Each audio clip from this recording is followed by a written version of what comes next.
Un déjeuner d'hommes est une chose sérieuse, surtout s'il réunit 4 gastronomes.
Gérard Poitou a retrouvé nos gastronomes et les a réunis pour un en direct que présente Jean Ferniaud.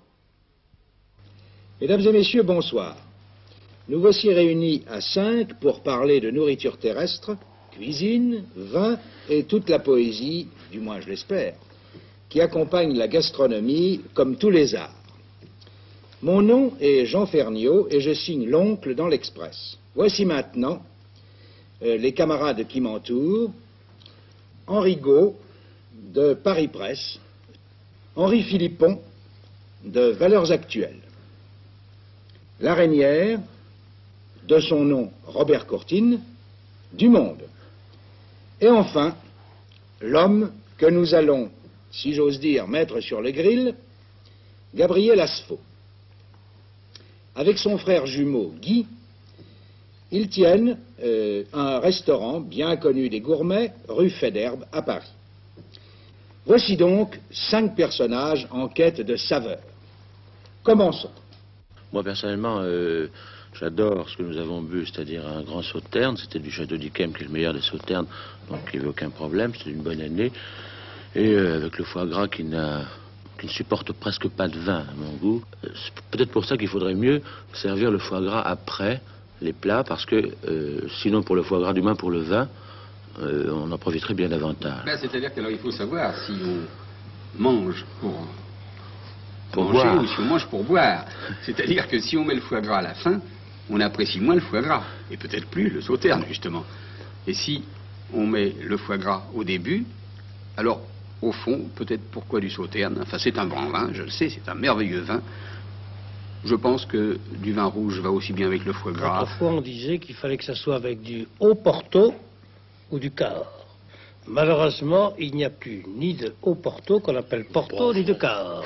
C'est alors, dommage. en ce cas-là, quoi faire? Ne plus manger de foie gras. Eh bien, si, il faut manger du foie gras et en prendre son mal en patience, tant pis. Moi, je crois qu'il y a une conclusion. Je crois que nous sommes tous d'accord, je pense, enfin, je m'avance peut-être, mais c'est qu'en tout état de cause, ce qui est déplorable dans certains foie gras, c'est la gelée que l'on met autour et qui est parfaitement inutile. Ça dépend de la gelée aussi.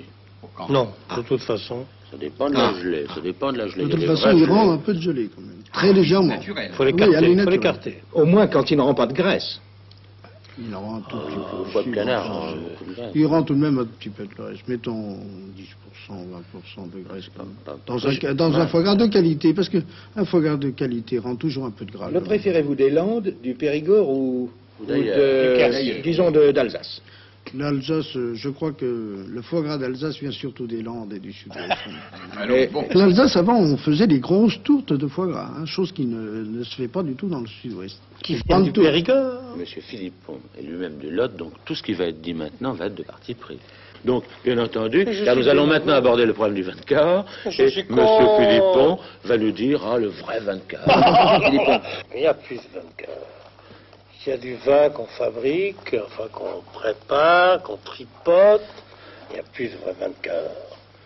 Maintenant, notre ami M. Asfaux n'est peut-être pas du même avis, mais moi... Je pense que non, puisqu'il en sert. Ben, il est bien obligé, on lui en demande.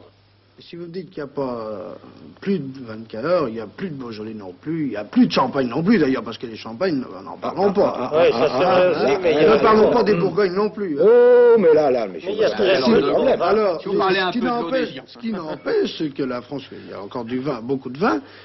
Les Français en sont arrivés à une chose, ils veulent avoir un vin du même goût. Américain. Du 1er janvier au 31 décembre, ils ne s'occupent pas que le vin est une chose qui vit, qui travaille, qui a des moments de faiblesse, des moments comme toutes les choses qui vivent d'ailleurs. Et alors, les responsables, les grands responsables, ce sont tout de même les Français qui... C'est le consommateur. Ce sont les négociants. Quand ça passe dans les coopératives, c'est fini, quoi. Ah, mais commercialement parlant, ils sont obligés de passer en coopérative. Alors, si on Monsieur, parle commerce, on Si vous parle voulez de bien, gastronomie. abandonnons une seconde ce problème du 24, nous allons le reprendre par la bande, parce que il faut que nous parlions d'un plat tout de même. Le coq au vin. Je ne suis pas fanatique du coq au vin. D'abord, je sais que pour que le coq au vin soit bon, il faut que ce soit un coq vierge. Et vous nous avez pas assuré qu'il était vierge. Comment faire? Un certificat. Mais je reconnais que la sauce, enfin, était très bonne. Il faut d'abord que ce soit pas forcément un coq, ça peut très bien être une poule. Un poulet. Ah non. Le coq est mauvais, le coq est un... D'abord, la femelle est toujours meilleure que le mâle. Ah, ça, c'est bien. Non, On est bien tous d'accord bien. là-dessus. Deuxièmement, le coq, l'acception du mot coq, ça veut dire que c'est déjà une bête un peu... Musclé. Mais il y a Musclé, oui. des coqs vierges. Comment ça, c'est Ce sont un les poulet? meilleurs. J'appelle ça un poulet. Ah moi. bon? Monsieur Gault. Non, on est coupé, chaque fois. Du moment, alors là on est, le coq c'est celui qui pendant 1 an et demi a enquiquiné toute la ferme, les enfants et tout ça. Bon, c'est un peu du sadisme de tuer le coq. Et quand on tuait le coq dans le Lot, monsieur Philippon peut le savoir, on ne tuait pas un poulet d'1,5 kg. On mettait un petit peu à l'engrais ce coq, mettons 3 semaines, 1 mois. La fermière tordait le cou au coq, préparait son coq, mettait ça dans une terrine et cuisait son coq 4 ou 5 heures dans le four à pain. Il fallait ça. C'est ça le coq au vin. Fallait Tout le ça. reste, c'est du poulet, mais c'est pas du coq. Parce que là aussi, il faut regarder les origines des plats. Enfin, si les origines sont mauvaises, moi... Parce qu'une sauce qui cuit, entre le moment où vous avez un poulet qui cuit 35 ou 40 minutes, votre sauce, sauf alors s'il est de la apporté, sauce, c'est vrai. ne cuit que 35. Eh bien, il n'est pas possible qu'une bonne sauce au vin cuise 35 ou 40 minutes. Elle cuit 5 heures, une sauce au vin rouge. 5 heures.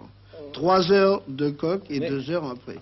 Le coq au vin, en réalité, sauf votre respect, monsieur Assot, dans le Lot, quand on voulait faire un coq au vin, on prenait Il a un dit vieux dans coq le qui Lot. ne pouvait plus rien faire.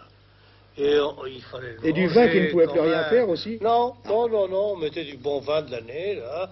Pas du vieux d'ailleurs. Non, pas du L'année. vieux, je suis d'accord. Et ça faisait un plat très acceptable et bon même, très bon même. J'aime pas, mais enfin, très bon quand même. Messieurs, je crois que si on peut se mettre d'accord sur un point, en matière de gastronomie, il n'y a jamais d'accord possible. Sauf sur le fait que c'est tout de même dans nos restaurants français, dans notre cuisine traditionnelle, que l'on peut trouver le maintien d'un certain nombre de traditions, en dépit de ceux qui prétendent, comme notre ami Philippon, que c'en est terminé. Je ne le crois pas. Je ne crois Personne d'entre nous ne le croit Chez vraiment. soi, Non, je ne crois Ah, pas. chez soi, chez soi. Je ne crois pas. Il y Chez a vous encore... peut-être, mais comme on n'y va jamais, Ah, mon cher, je suis pas un restaurant. Vous moi. nous invitez bientôt. Ah ouais, peut-être. Alors là, je dois lui faire une mique. Quoi? Une mique. Une mique, ah oui, non, une mique. Oh, mais il ne sait pas ce que c'est qu'une mique.